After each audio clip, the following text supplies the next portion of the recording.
Assalamualaikum. Waalaikumsalam. Silakan masuk.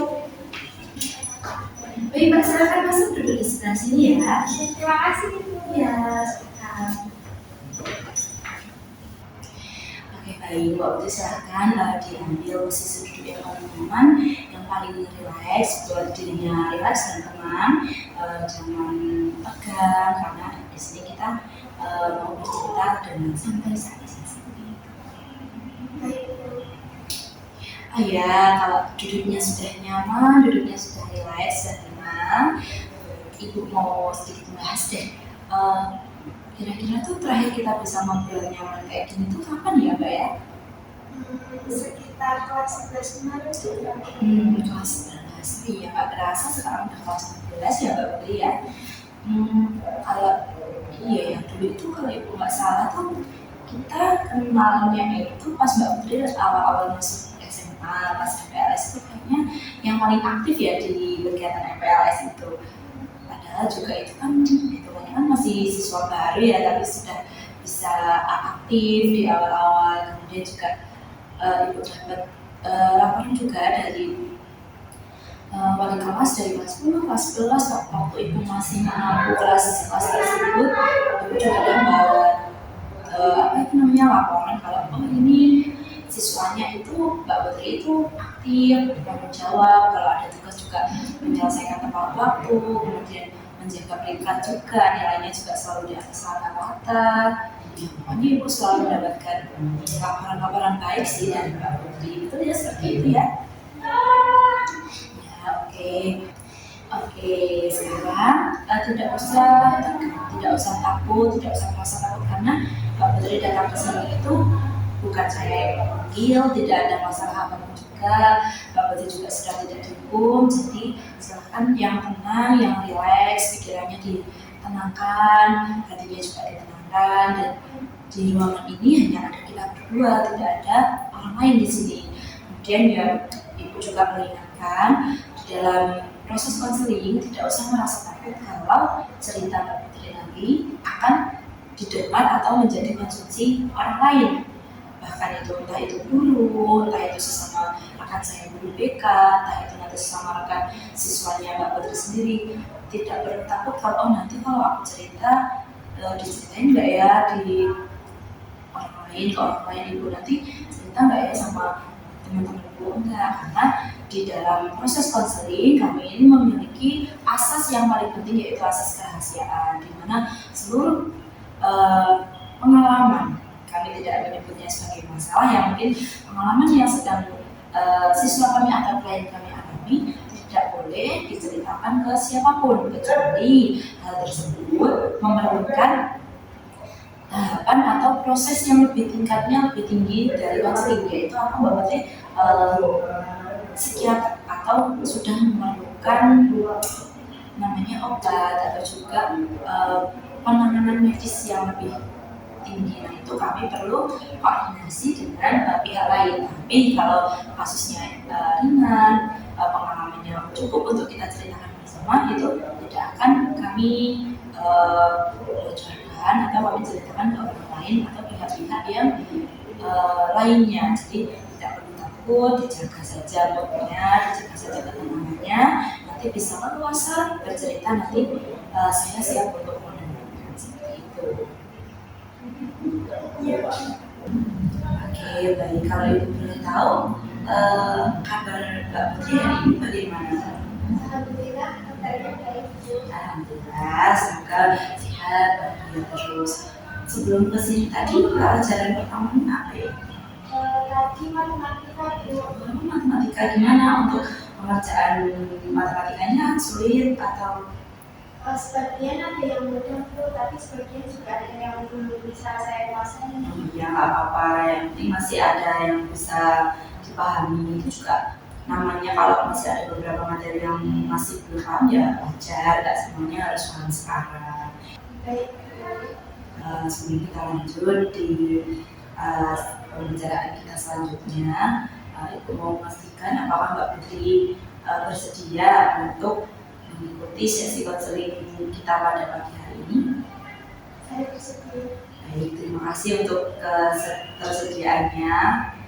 Ibu sangat memberikan apresiasi dan juga sangat berterima kasih kepada Mbak Putri karena Mbak Putri sudah mempercayai Ibu sebagai guru yang Mbak Putri percaya untuk menceritakan pengalaman atau juga sedikit perasaan permasalahan yang Mbak Putri sedang rasakan, yang Mbak Putri sedang alami saat ini. Ibu sangat berterima kasih. Nanti silakan dalam bercerita Mbak Putri buat senyaman mungkin, tidak usah terburu-buru, tidak usah takut. Nanti kalau butuh waktu untuk menyusun kalimat, menyusun kata, untuk juga memikirkan apa yang Mbak Putri mau ceritakan, silahkan. Ibu tidak terburu-buru, Mbak Putri silahkan untuk menyiapkan waktunya sendiri. Oh, saya mau diam dulu Bu, saya mau memikirkan apa yang mau saya ceritakan, saya mau memberikan jawaban saya, silakan. Ibu tidak terburu-buru dan Ibu siap mendengarkan apapun yang nanti akan Mbak Putri ceritakan. Oke, kalau Ibu boleh tahu bagaimana perasaan Mbak Putri akhir-akhir ini saat mengikuti pembelajaran di sekolah? Sebenarnya akhir-akhir ini saya merasa agak beda dengan diri saya sendiri. Saya seperti kehilangan minat saya dalam belajar. Tapi saya juga bingung kenapa saya kali ini merasa seperti ini. Semangat belajarnya yang mungkin menurun, terus juga kebingungan kenapa kok semangat belajar saya akhir-akhir ini menurun seperti itu ya. Oke, tadi karena Putri sudah bercerita banyak mengenai yang Putri rasakan akhir-akhir ini, kemudian juga Putri menyadari bahwa kebiasaan Putri ini terulang terus-menerus setiap hari, seperti itu ya. Kalau Ibu boleh tahu, apa yang Putri rasakan ketika Putri sudah menyadari kok kebiasaan aku ini kok terus-menerus berulang ya? Saya merasa bersalah sama diri saya sendiri. Apalagi kan akhir-akhir ini saya sering melakukan kegiatan tersebut, selalu menunda-nunda itu terus berulang. Seperti itu. Oke, Mbak Putri merasa bersalah dengan diri Mbak Putri sendiri karena terus mengulangi hal yang sama, padahal Mbak Putri sendiri tahu kalau hal tersebut itu sebenarnya salah, seperti itu ya. Oke, kalau Ibu boleh tahu, selain rasa bersalah, mungkin Mbak Putri merasakan hal yang lain? Saya juga merasa khawatir Bu, karena saya kan sekarang sudah kelas 12 Bu. Tapi baru di awal seperti ini saya sudah merasa malas-malasan dan menunda banyak sekali waktu untuk belajar Bu. Sedangkan kalau setiap pagi dulu dari Bapak Ibu dulu selalu minta untuk review pelajaran sebelumnya, saya selalu merasa khawatir kalau diri saya ini muncul untuk menjelaskan materi yang kemarin, atau khawatir dan cemas Bu kalau disuruh untuk mengerjakan soal yang diberikan kemarin ke depan kelas Bu. Oke, Mbak Putri merasa khawatir karena sejauh ini Mbak Putri kurang memahami pelajaran-pelajaran yang sudah Mbak Putri lewati di kelas 12 ini. Itu seperti itu ya? Oke, selain rasa bersalah, rasa khawatir, mungkin masih ada perasaan yang lain yang Mbak Putri rasakan?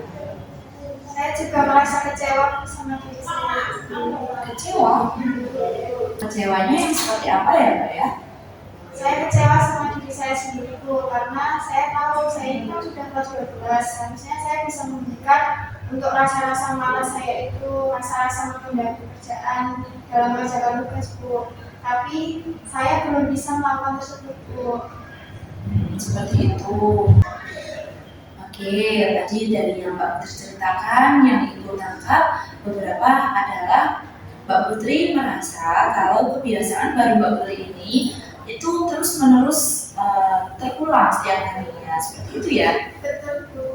Oke, kalau itu benar, kalau Ibu boleh tahu, mungkin apa yang Mbak Putri rasakan ketika Mbak Putri ini menyadari kebiasaan Bu ini kok berulang kali terulang ya setiap hari. Ini aku kenapa? Nah, yang Mbak Putri rasakan mungkin kalau Ibu boleh tahu.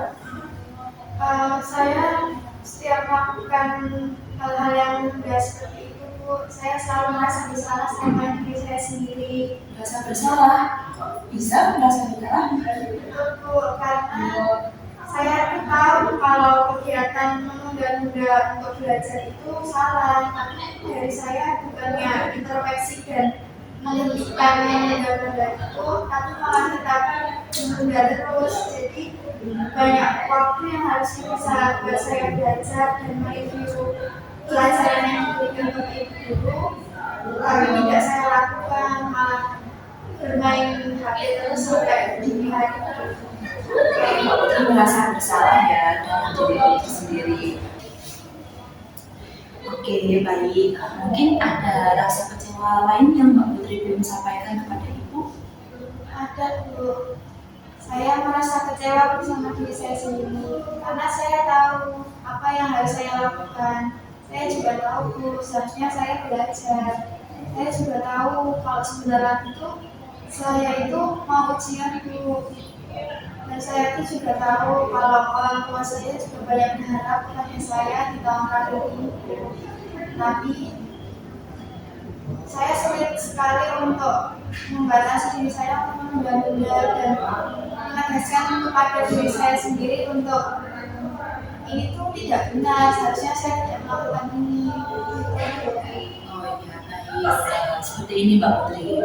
Kalau dari yang Ibu tangkap, sebenarnya Mbak Putri itu sangat masih peduli dengan urusan sekolah Mbak Putri, urusan akademik Mbak Putri sendiri. Mbak Putri itu sebenarnya sangat bagus, sangat baik, masih sangat peduli dengan tanggung jawab Mbak Putri sebagai seorang siswa. Kalaupun misalnya Mbak Putri itu tidak peduli dengan hal ini, sepertinya Ibu rasa Mbak Putri tidak mungkin berpikir, oh ini salah. Dari yang Mbak Putri ceritakan tadi, mungkin Ibu izin menyimpulkan sedikit ya Mbak Putri ya, silahkan dengan teman. Sebenarnya Mbak Putri ini bukan siswa yang kebingungan harus melakukan apa ya, aku harus ngapain, itu sepertinya tidak seperti itu. Tapi justru Mbak Putri ini sudah paham apa yang Mbak Putri lakukan sekarang ini seharusnya tidak Mbak Putri lakukan, dan seharusnya Mbak Putri itu bisa melakukan hal lain yang lebih penting. Tetapi kendalanya adalah Mbak Putri bingung untuk mempertahankan antara keinginan pribadi Mbak Putri sendiri dengan tanggung jawab Mbak Putri.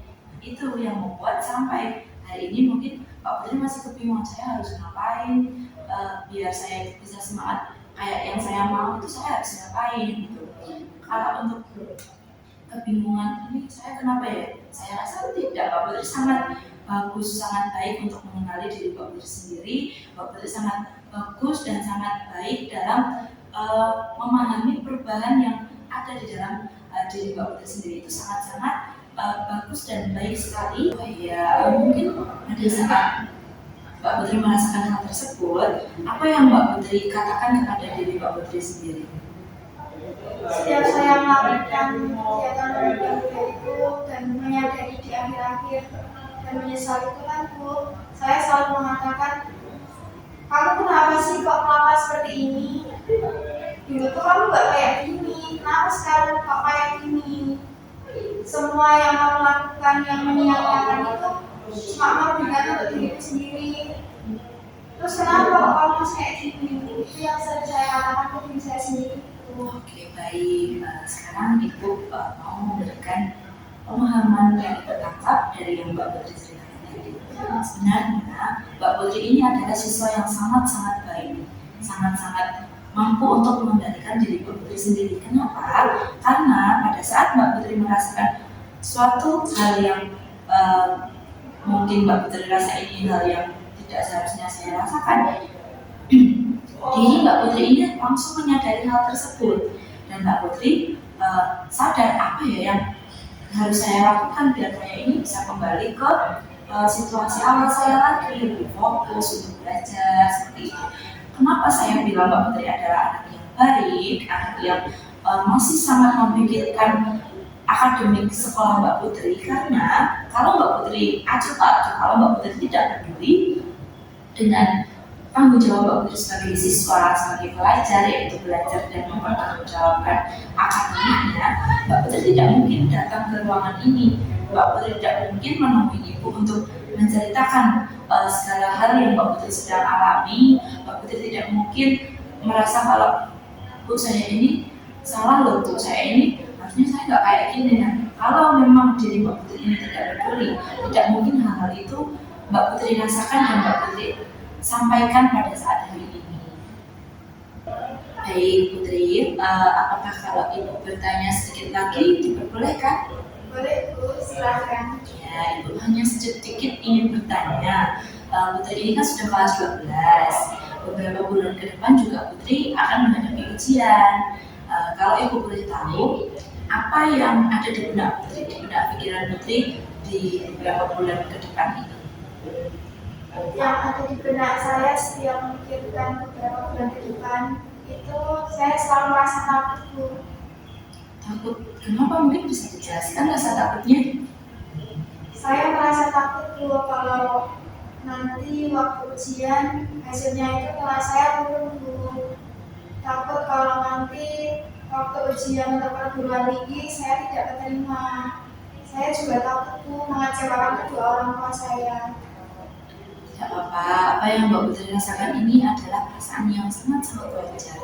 Tapi Bu, saya itu ingin sekali membanggakan kedua orang tua saya karena kedua orang tua saya tuh sangat ingin saya masuk ke perguruan tinggi Bu. Ayah saya selalu bilang, Put, belajar yang rajin ya. Ayah pengen lihat kamu kuliah.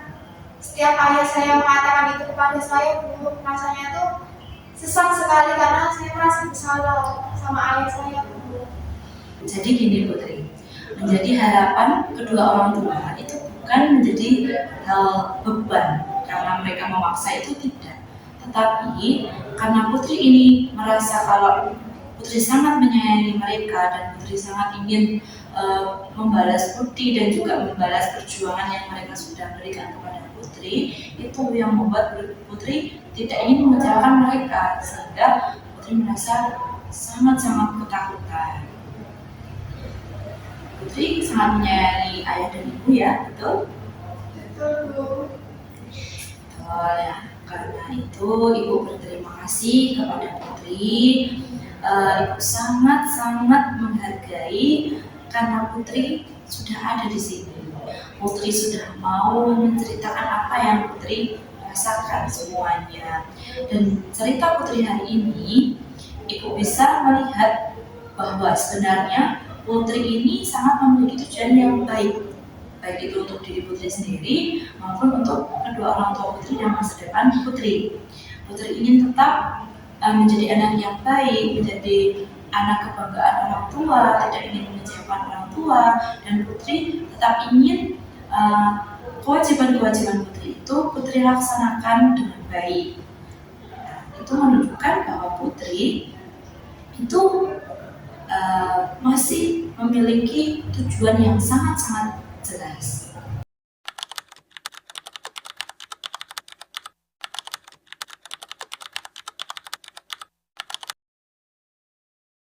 Dari yang Mbak Putri sudah ceritakan tadi, Ibu itu sebenarnya menangkap satu hal yang menurut Ibu itu sangat penting. Apa itu Bu? Mbak Putri tadi itu kalau Ibu nggak salah, Mbak Putri sempat berbicara beberapa kali mengenai Mbak Putri ingin sekali kembali di kondisi awal, kondisi yang Mbak Putri inginkan. Seperti itu betul ya? Betul Bu. Setelah Ibu pikir-pikir, berarti Mbak Putri itu pernah ada di kondisi di mana kondisi tersebut adalah kondisi yang sangat sekali ingin Mbak Putri jalani saat ini, seperti itu ya.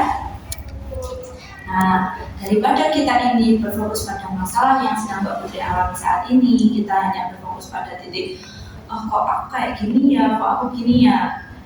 Sejenak, ayo kita lupakan, kita anggap bahwa masalah itu benar-benar nggak ada sekarang. Mbak Putri sedang tidak mengalami masalah itu sekarang. Kalau boleh, Ibu ingin bersama-sama membantu Mbak Putri untuk sedikit mengingat apa yang Mbak Putri kerjakan apa yang Mbak Putri alami dulu sebelum masalah ini muncul seperti itu. Apakah Mbak Putri bersedia? Bersedia Bu. Pernah nggak? Pernah sih Bu. Pernah. Tidak apa-apa, silahkan dipikirkan dulu, tidak usah berkerumun dulu, ceritakan pelan-pelan. Ibu siap mendengarnya. Waktu saya bisa fokus dalam belajar itu waktu menjelang ujian semester Bu. Waktu itu saya benar-benar bisa fokus belajar, bahkan setiap malam itu saya bisa membaca buku, mereview tugas dan pelajaran yang sudah diajarkan oleh Bapak Ibu guru. Saya juga latihan dalam mengerjakan soal-soal Bu. Waktu itu saya bisa lebih fokus daripada hari-hari biasanya Bu. Padahal saat itu Mbak Putri masih memiliki pacar, betul ya? Betul Bu. Oke, baik. Berarti ada sedikit sesuatu yang berbeda ya Mbak ya. Padahal saat itu juga Mbak Putri juga memiliki pacar, tapi kok bisa fokus. Nah, menurut Mbak Putri sendiri, apa hal yang membuat Mbak Putri ini bisa sangat fokus pada saat itu? Saya karena nilainya jelek Bu. Saya juga sebenarnya ingin masuk perguruan tinggi. Maka dari itu saya berusaha untuk bisa fokus belajar pada ujian yang sangat Mbak Putri ini memiliki tujuan utama yang sangat-sangat jelas, ya, begitu ya. betul Bu. Kemudian selain itu, apalagi yang Mbak Putri lakukan agar hal tersebut tetap menjadi fokus Mbak Putri sendiri? Saya membuat jadwal Bu. Membuat jadwal, bisa dijelaskan jadwalnya seperti apa, kemudian isiannya itu seperti apa? Jadwal itu saya buat dan saya tulis di buku. Contohnya seperti saya mulai belajar dari jam 7. Nanti dari jam 7 sampai jam 8 saya membaca materi-materi dan mereview contoh-contoh soal dari Bapak Ibu guru. Lalu nanti di jam 8 sampai jam 9 saya mulai mengerjakan soal-soal yang belum sempat saya kerjakan. Wah, berarti saat itu Putri sudah pernah memiliki cara untuk mengatur waktu agar waktu Putri itu tidak berantakan, dan juga sudah memiliki cara agar waktu yang Putri punya itu tersusun seperti itu, betul? Betul, waktu itu caranya juga lumayan berhasil untuk saya. Wah, kalau Ibu boleh tahu, berarti kan keberhasilan itu salah satunya adalah Putri bisa mengatur penggunaan handphone juga pada saat belajar. Kalau Ibu boleh tahu, bagaimana cara Putri bisa fokus? Handphonenya Putri itu Putri taruh mana? Saya titipkan ke ibu saya. Oh, dititipkan di ibunya. Pada saat itu, apakah pacar Putri masih terus menghubungi Putri? Masih Bu. Masih. Lalu apa yang Putri lakukan? Biasanya sebelum belajar saya memberikan dulu ke pacar saya kalau malam ini saya mau belajar dulu. Jadi kalau dia mengirim pesan ke saya akan saya jawab nanti setelah saya belajar dulu. Seperti itu, dengan penjelasan yang Mbak Putri berikan, respon dan tanggapan pacar Mbak Putri sendiri itu seperti apa?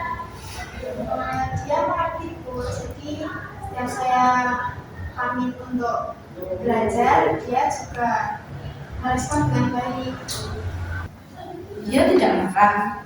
Tidak Bu, malah pacar saya bilang untuk fokus belajar terlebih dahulu. Nanti kalau sudah selesai belajarnya bisa menghubungi dia Bu. Oke Putri, Ibu meminta izin kepada Putri, mungkin Ibu ingin menyampaikan beberapa rangkuman dari cerita yang sudah Putri sampaikan kepada Ibu. Nanti silakan kalau di dalam rangkuman yang Ibu sampaikan atau juga poin-poin yang Ibu dapat ini ada kesalahpahaman atau juga salah pola pikir atau pemahaman dari Ibu, mungkin nanti Putri bisa sampaikan yang benar itu bukan seperti itu Bu, yang benar itu seperti ini, yang seperti itu. Ibu izin untuk menyampaikan rangkuman-rangkuman Ibu, boleh? Boleh Bu. Oke, dari yang Ibu dengar dari cerita yang sudah Putri sampaikan, Ibu mencatat beberapa hal penting, di mana Putri itu pernah berhasil membuat jadwal untuk mengatur kegiatan, mengatur waktu Putri dalam berkegiatan satu hari full. Kemudian juga Putri itu pernah menitipkan handphone atau HP pada saat Putri sedang belajar itu kepada ibu. Fungsinya agar Putri tidak tergoda pada saat Putri melakukan kegiatan belajar, agar handphone itu tidak menjadi sumber pengganggu Putri dalam kegiatan belajar tersebut.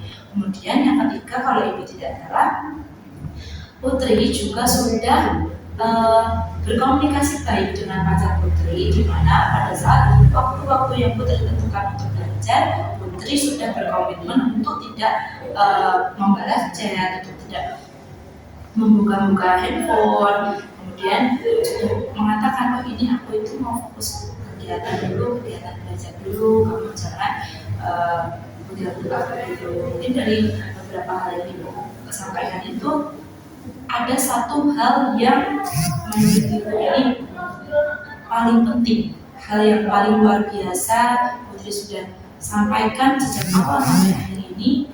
Putri bilang kalau Putri masih sangat memikirkan cita-cita Putri untuk masuk ke perguruan tinggi. Itu adalah fokus dan tujuan utama Putri. Nah, mungkin dari yang ibu sampaikan ini ada kekeliruan? Tidak, sudah sesuai? Sesuai Bu, bahkan saya baru sadar kalau sebenarnya saya sudah pernah berhasil melakukan semua itu. Oke, jadi gini Putri, tujuan kita ini bukan ingin membentuk Putri menjadi orang lain atau orang yang baru, Putri yang versi baru, tidak. Kita hanya perlu menggali sesuatu agar kebiasaan-kebiasaan Putri sebelumnya yang sudah baik kita munculkan kembali.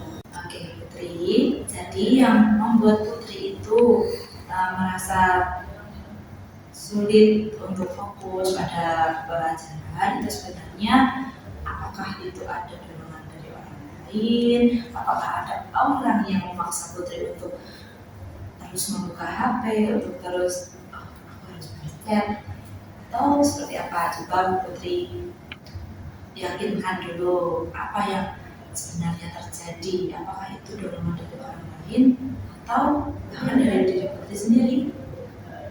Itu dari diri saya sendiri Bu. Oke, sekarang bagaimana yang Putri rasakan? Agak lega Bu. Leganya seperti apa? Karena selama ini saya berpikir penyebab saya sering menunda-nunda itu karena saya pacaran Bu. Tapi ternyata itu bukan karena pacar saya Bu. Ternyata yang jadi masalah itu adalah dari bagaimana saya bisa membatasi diri saya. Yang perlu saya ubah adalah cara saya bagaimana mengatur waktu. Baik, ya itu sangat bagus kesimpulan yang Pak Putri sudah rasakan sekarang.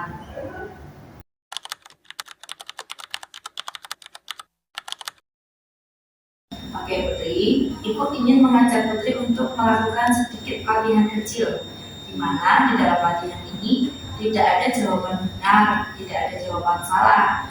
Putri hanya perlu membayangkan saja. Mungkin bisa dipahami, Putri? Apakah Putri bersedia mengikuti latihan kecil tersebut? Bersedia Bu. Oke, latihannya seperti ini. Bayangkan jika nanti malam sore itu Putri pulang dari sekolahan, pulang ke rumah, kemudian setelah mandi, bersih-bersih, malamnya itu Putri makan bersama keluarga seperti biasanya. Setelah makan, kemudian sholat, Putri tertidur.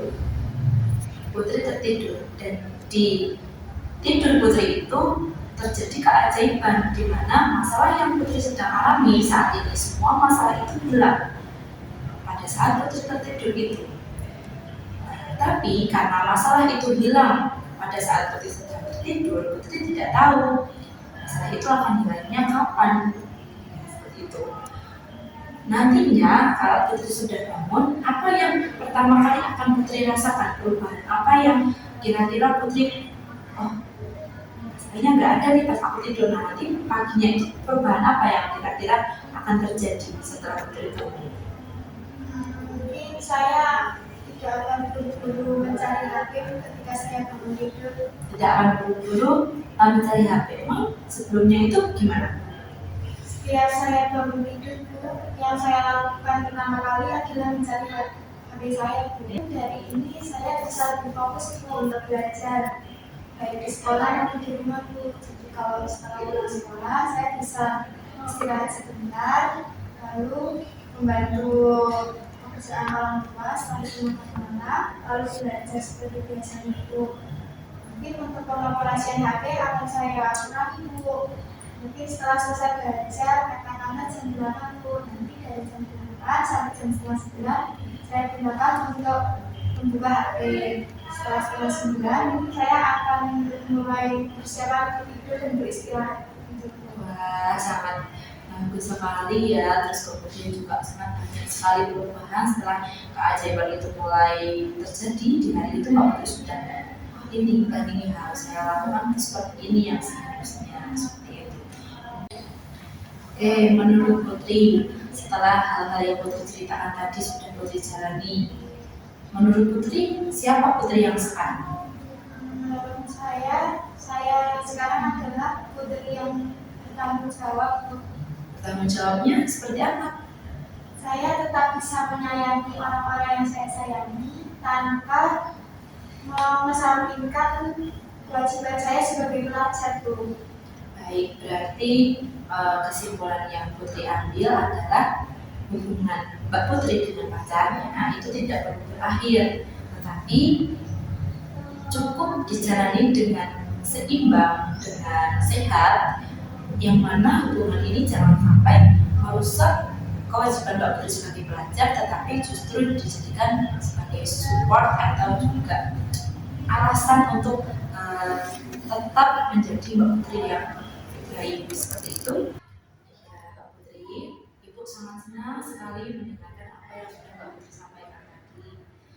Juga Ibu ingin sedikit menambahi bahwasanya apa yang sudah Mbak Putri bayangkan tadi itu bukan sesuatu yang mustahil.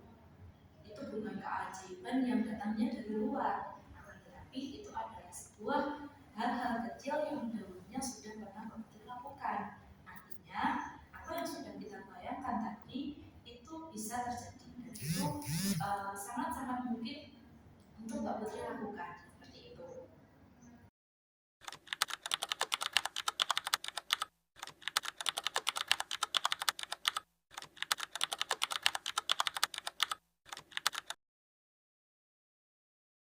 Nah, sekarang Ibu ingin mengajak Mbak Putri untuk melihat posisi Mbak Putri sekarang itu ada di mana. Tujuannya bukan untuk menilai ya, bukan untuk menilai oh guru aku baik, enggak. Tapi tujuan kita melihat posisi Mbak Putri itu sekarang ada di mana adalah agar kita dapat menentukan langkah kecil apa yang harus kita ambil supaya kita ini Mbak Putri ini bisa meraih apa yang sedang Mbak Putri ingin dapatkan kembali, yaitu fokus belajar tanpa mengganggu keinginan Mbak Putri untuk tetap memiliki hubungan baik dengan pacar dan juga tetap fokus pada akademik Mbak Putri agar nantinya bisa dimudahkan untuk ke jenjang perkuliahan seperti itu. Apakah Mbak Putri bersedia?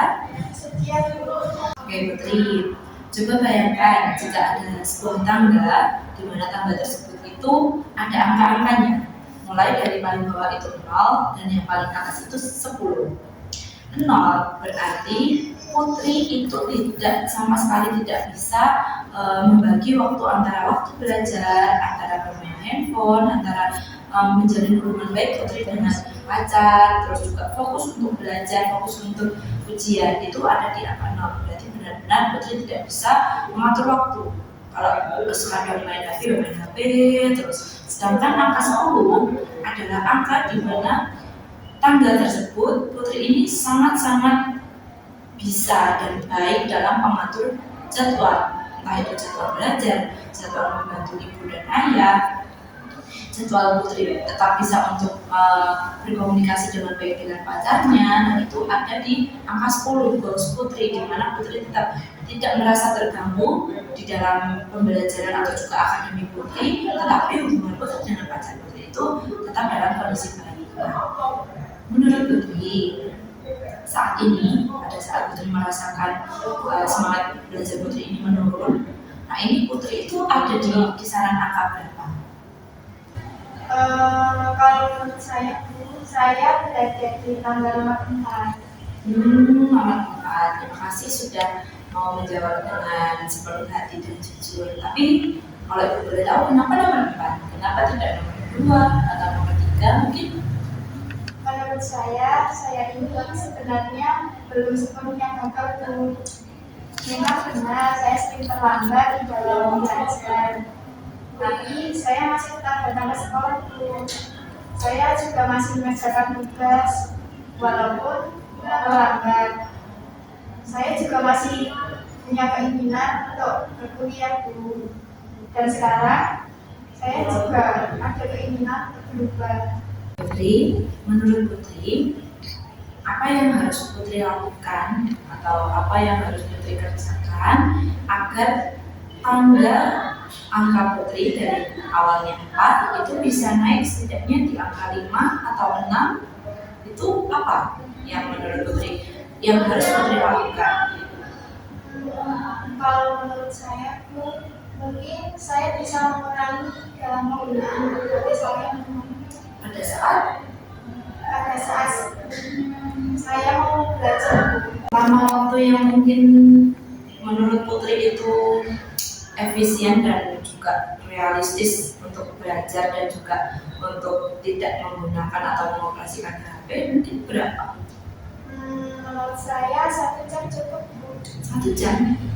Putri yakin bisa lepas dari handphone di 1 jam itu? Yakin Bu, soalnya waktu itu juga sudah pernah. Putri yakin untuk komitmen Putri ini bisa terjalin mungkin? Bisa Bu.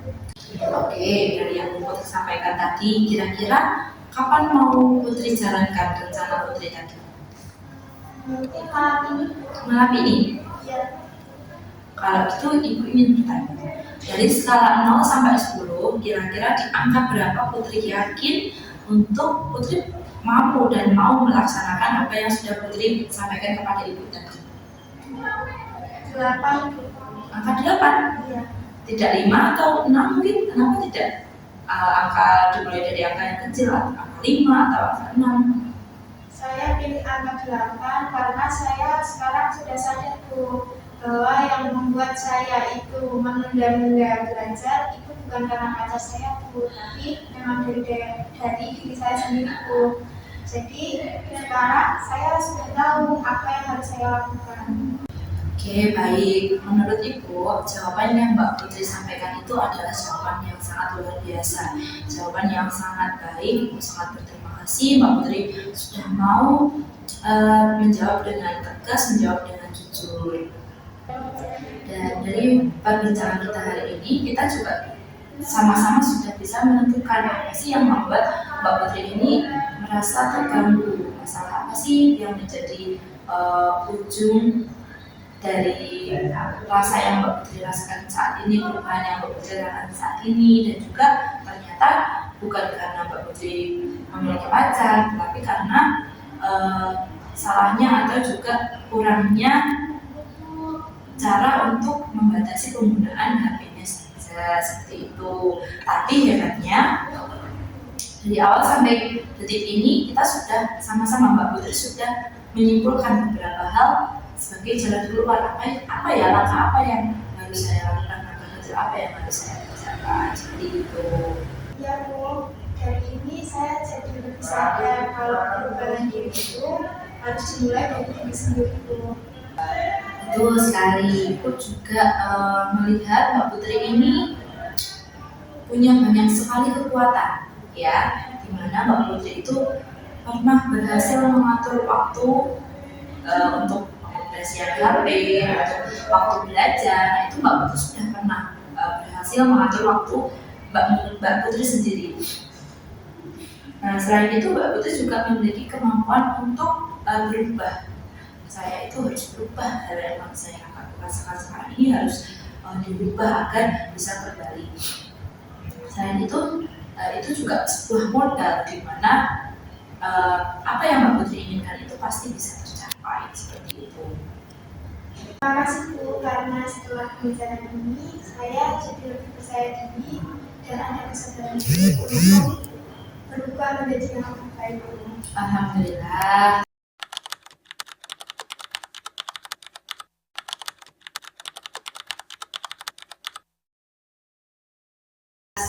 Sebelum kita mengakhiri sesi konseling kita pada siang hari ini, Ibu ingin sekali lagi memastikan apa yang Mbak Putri ingin lakukan, perubahan kecil apa yang Mbak Putri ingin langsung lakukan setelah Mbak Putri melakukan konseling dengan Ibu.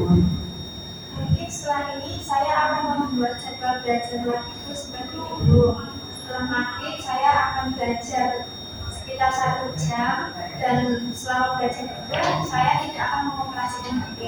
Itu nanti akan saya letakkan jauh atau saya titipkan ke ibu saya agar saya tidak mudah terdistract dengan HP tersebut. Alhamdulillah, baik, terima kasih untuk komitmennya. Ibu harap komitmen ini Mbak Putri lakukan sejak setelah kita melaksanakan konseling sampai nantinya Mbak Putri lulus, bahkan nanti bisa Mbak Putri lakukan seterusnya. Ibu juga menitipkan pesan sedikit, kalau nantinya Mbak Putri mengalami kendala di saat Mbak Putri ini sudah mulai melakukan konsisten untuk melakukan sebuah perubahan, kemudian Mbak Putri ini mengalami kendala, jangan ragu untuk datang lagi ke Ibu untuk nanti kita lakukan konseling lanjutan. Kalau Mbak Putri merasa saya perlu melakukan konseling lanjutan dengan Ibu seperti itu, datang saja ke Ibu masih ada di ruangan yang sama, tidak perlu takut. Ibu tunggu kabar baiknya. Nanti kalau tidak perlu melakukan konseling, cukup untuk Ibu perkembangan saya seperti ini, Ibu sangat terbuka dan Ibu sangat senang jika Mbak Putri mau berbagi perkembangan yang sudah terjadi. Baik Bu, bimbingannya pada hari ini saya ucapkan terima kasih ya Bu, karena sudah banyak membantu dalam permasalahan yang saya alami selama ini. Baik, Ibu juga terima kasih, Ibu ulangi terima kasih karena Mbak Putri sudah percaya dengan Ibu, karena Mbak Putri sudah mau berani untuk datang ke sini. Ucapan terima kasih. Mungkin pada saat sesi konseling kita pada pagi hari ini Ibu melakukan banyak kesalahan, Ibu mohon maaf. Mungkin cukup untuk sesi konseling pada pagi hari ini kita cukupkan. Bisa dilanjut nanti di pertemuan selanjutnya kalau Mbak Putri ini memerlukan konseling lanjutan tentang masalah yang sama pun mungkin, atau nanti ada masalah yang berbeda. Ibu sangat terbuka dan Ibu tidak menutup pintu untuk Mbak Putri seperti itu. Terima kasih ya Mbak Putri. Terima kasih kembali ya Bu. Ya, mungkin nanti sekarang bisa dilanjutkan untuk pelajaran yang selanjutnya. Ibu cukupkan pada pagi hari ini. Terima kasih Mbak Putri. Baik Bu, terima kasih sebelumnya. Sekarang saya akan kembali ke kelas ya Bu. Saya akan Ya, terima kasih. Terima kasih Bu. Mantap ya Mbak Putri ya.